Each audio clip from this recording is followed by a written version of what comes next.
اعوذ باللہ من الشیطان الرجیم بسم اللہ الرحمن الرحیم۔ السلام علیکم ناظرین، میں ہوں حافظ عمر شاہین۔ ماشاءاللہ آپ دیکھ رہے ہیں ہمارا یوٹیوب چینل عمر شاہین آفیشل۔ تو ناظرین، آج ہم آپ کے سامنے صرف اور صرف 3 اصول بیان کرنے جا رہے ہیں۔ 3 چیزیں بیان کریں گے اور انشاءاللہ اجازت چاہیں گے۔ آپ سکرین پر دیکھیں، ہمارے آج کے جو 3 اصول ہیں وہ کون سے ہیں؟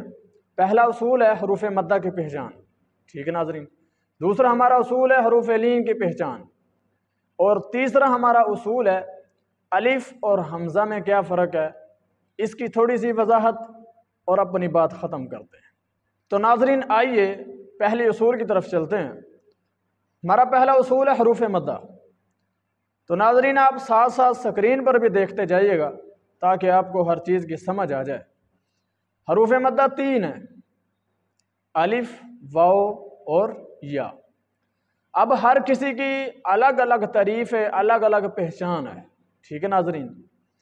سب سے پہلے آپ دیکھیں الف مدہ کی پہچان کیا ہے، الف مدہ کی تعریف کیا ہے۔ الف خالی ہو پیچھے زبر ہو تو وہ الف مدہ ہوتا ہے، ٹھیک ہے۔ الف خالی کے پیچھے زبر ہو وہ الف مدہ ہوگا۔ اب مثال دیکھیں، با زبر الف با، ٹھیک ہے۔ اب اس مثال کے اندر الف خالی ہے، نہ اس کے نیچے کچھ ہے نہ اوپر کچھ ہے، ٹھیک ہے ناظرین۔ اس کے پیچھے کیا ہے؟ زبر۔ اب اس الف کو الف مدہ کہیں گے، ٹھیک ہے ناظرین۔ دوسری چیز ہے واو مدہ۔ واو مدہ کی پہچان کیا ہے؟ واو ساکن کے پیچھے پیش ہو تو وہ واو مدہ ہوتا ہے۔ اب اس کی مثال کیا ہے؟ آپ سکرین پر دیکھیں، ہا پیشوا ہو، ٹھیک ہے۔ اب اس مثال کے اندر واو ساکن ہے، واو ساکن کے پیچھے کیا ہے؟ پیش ہے، ٹھیک ہے ناظرین۔ اب دوسری ہماری چیز ہے یا مدہ۔ یا مدہ کی تعریف کیا ہے؟ یا ساکن ہو پیچھے زیر ہو۔ یا ساکن کے پیچھے زیر ہو تو وہ یا مدہ ہوتی ہے۔ اب مثال دیکھیں، با زیر یا بی۔ اب اس مثال کے اندر یا ساکن ہے اور اس کے پیچھے کیا ہے؟ زیر ہے، ٹھیک ہے ناظرین۔ یہ تھے حروف مدہ کی تینوں کی الگ الگ تعریف، ٹھیک ہے ناظرین۔ اب ہمارا دوسرا اصول ہے حروف لین۔ حروف لین کتنے ہیں؟ 2 ہیں۔ حروف مدہ 3 تھے لیکن حروف لین 2 ہیں۔ اب ان کی بھی ایک سمپل سی تعریف ہے کہ جب یہ دونوں ساکن ہو اور ان کے پیچھے زبر ہو۔ اب آپ مثال میں دیکھیں، با زبر و بو، با زبر یا بئی۔ یہ 2 مثالیں میں نے آپ کو دی ہیں، با زبر و بو۔ اب اس کے اندر واو ساکن ہے، اس کے پیچھے کیا ہے؟ زبر۔ یہ واو کی مثال ہے، واو لین کی مثال ہے۔ یا لین کی مثال دیکھیں، با زبر یا بئی۔ اب یہاں پر یا ساکن ہے، یا ساکن کے پیچھے کیا ہے؟ زبر ہے۔ اب ان دونوں میں فرق کیا ہے؟ حروف مدہ والا حرف لمبا ہوتا ہے اور حروف لین والا حرف لمبا نہیں ہوتا۔ یعنی جس حرف کے ساتھ حروف مدہ مل کر آ جائیں وہ حرف لمبا ہوتا ہے۔ کتنا لمبا ہوتا ہے؟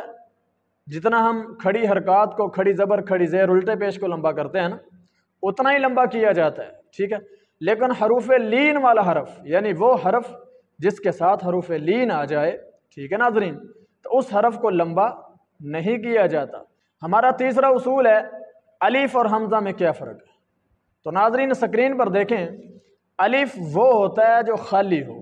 تو ناظرین اگر اس خالی الف پر کوئی علامت آ جائے، کوئی اعراب آ جائے مد کے علاوہ، ٹھیک ہے، مد کے علاوہ کوئی علامت آ جائے، کوئی اعراب آ جائے، تو پھر یہ جو الف ہے نا یہ حمزہ بن جائے گا، ٹھیک ہے ناظرین۔ کیسے؟ آپ مثال دیکھیں، الف کی مثال کیا ہے؟ آپ دیکھیں ایک الف خالی ہے اور ایک پر مد ہے۔ اب یہ دونوں الف ہیں۔ اب حمزہ کب بنے گا؟ جب اسی الف پر جزم آ جائے، کوئی حرکت آ جائے، ٹھیک ہے ناظرین، کھڑی زبر آ جائے، کھڑی زیر آ جائے، الٹا پیش آئے، جو بھی علامت، جو بھی اعراب آ جائے ناظرین، تو اس الف کو حمزہ پڑھیں گے، یہ الف حمزہ بن جائے گا، ٹھیک ہے ناظرین۔ ایک اور بھی فرق ہے کہ الف ساکن ہو اور حمزہ ساکن ہو، پھر ان دونوں میں کیا فرق ہوگا؟ الف ہمیشہ ساکن ہوتا ہے لیکن اس کی جو سکون کی علامت ہے، جو جزم کی علامت ہے وہ نظر نہیں آتی۔ حمزہ کی جزم کی علامت نظر آتی ہے۔ اب الف کو کیسے پڑھتے ہیں؟ الف کو بغیر جھٹکے کے لمبا کر کے پڑھتے ہیں، ٹھیک ہے ناظرین۔ جو حمزہ ساکن ہوتا ہے اس کو جھٹکا لگا کر پڑھتے ہیں۔ ایک مثال ہے معون، اس مثال کے اندر میم کے ساتھ الف ہے، ٹھیک ہے، اب الف کی جو علامت ہے جزم والی وہ نظر نہیں آ رہی، تو اس کو کیا کریں گے؟ لمبا کر کے پڑھیں گے، معون، ٹھیک ہے۔ اب اگلی مثال دیکھیں، تأکلون، تأکلون کے اندر جو تا کے ساتھ الف ہے اس کے اوپر جزم ہے، تو اب یہ الف نہیں رہا، ٹھیک ہے، اب اس الف کو حمزہ پڑھیں گے، ٹھیک ہے، اس حمزہ کو ذرا جھٹکا لگا کر پڑھیں گے تو کیسے بنے گا؟ تأکلون۔ تو ناظرین یہ دونوں کی پہچان ضروری ہے، جو ایک عام بندہ ہے جس کو ان دونوں کی پہچان کا پتہ نہیں ہے تو وہ یہاں پر ضرور غلطی کرے گا۔ اب دیکھیں معون اور تأکلون، ٹھیک ہے، اب وہ بھی الف ہے یہ بھی الف ہے، ٹھیک ہے، اب جس کو پہچان ہوگی وہی بتا سکے گا کہ الف کون سا ہے اور حمزہ کون سا ہے، ٹھیک ہے ناظرین۔ تو معون کے اندر الف ہے اور تأکلون کے اندر حمزہ ہے، ٹھیک ہے میرے محترم ناظرین۔ جب الف ساکن ہو اس کو لمبا کر کے پڑھتے ہیں، تو جب حمزہ ساکن ہو اس کو جھٹکا لگا کر پڑھتے ہیں، کیسے؟ معون اور تأکلون، معون کے اندر الف ہے اس کو لمبا کر کے پڑھیں گے معون بغیر جھٹکے کے، اور تأکلون کے اندر جو تا کے ساتھ حمزہ ہے وہ ساکن ہے اس کو جھٹکا لگا کر پڑھیں گے، لمبا کر کے نہیں پڑھیں گے۔ تو یہ محترم بہت ہی اہم پہچان ہے، یہ ہمیں اپنے بچوں کو بھی سکھانی چاہیے، خود بھی سیکھنی چاہیے۔ اب ایک اور چیز ہے جو بتانا بہت ضروری ہے، تو ناظرین اگر الف واو یا کے اوپر حمزہ آ جائے تو یہ تینوں حمزہ بن جاتے ہیں، ٹھیک ہے، تب ان کو الف واو یا نہیں پڑھیں گے بلکہ حمزہ پڑھیں گے۔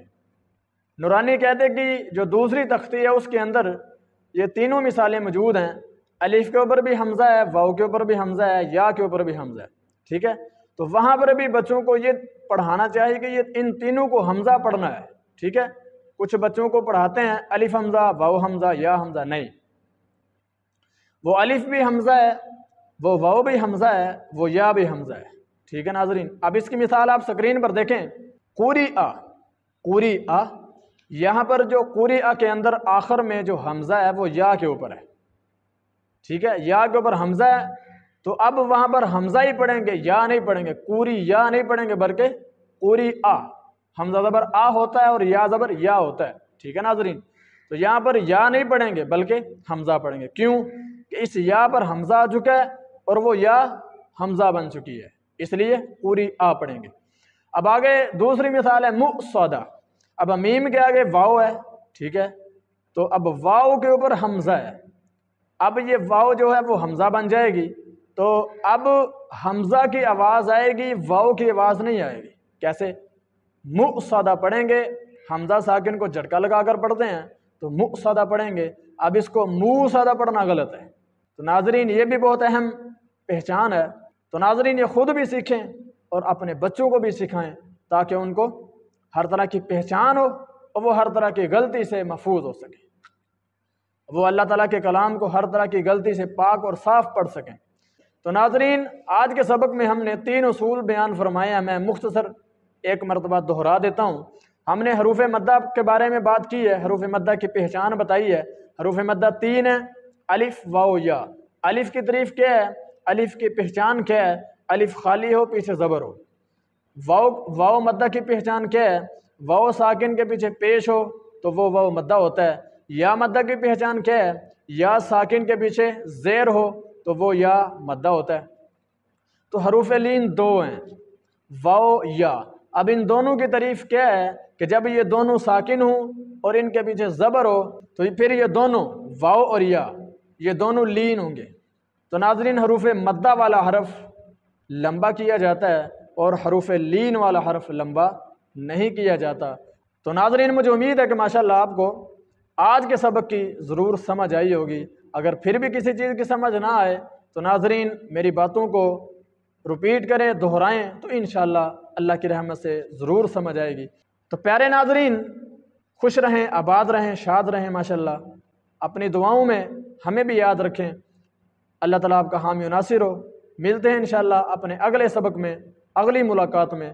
تب تک کے لیے اللہ سونے کے حوالے۔ السلام علیکم ورحمۃ اللہ وبرکاتہ۔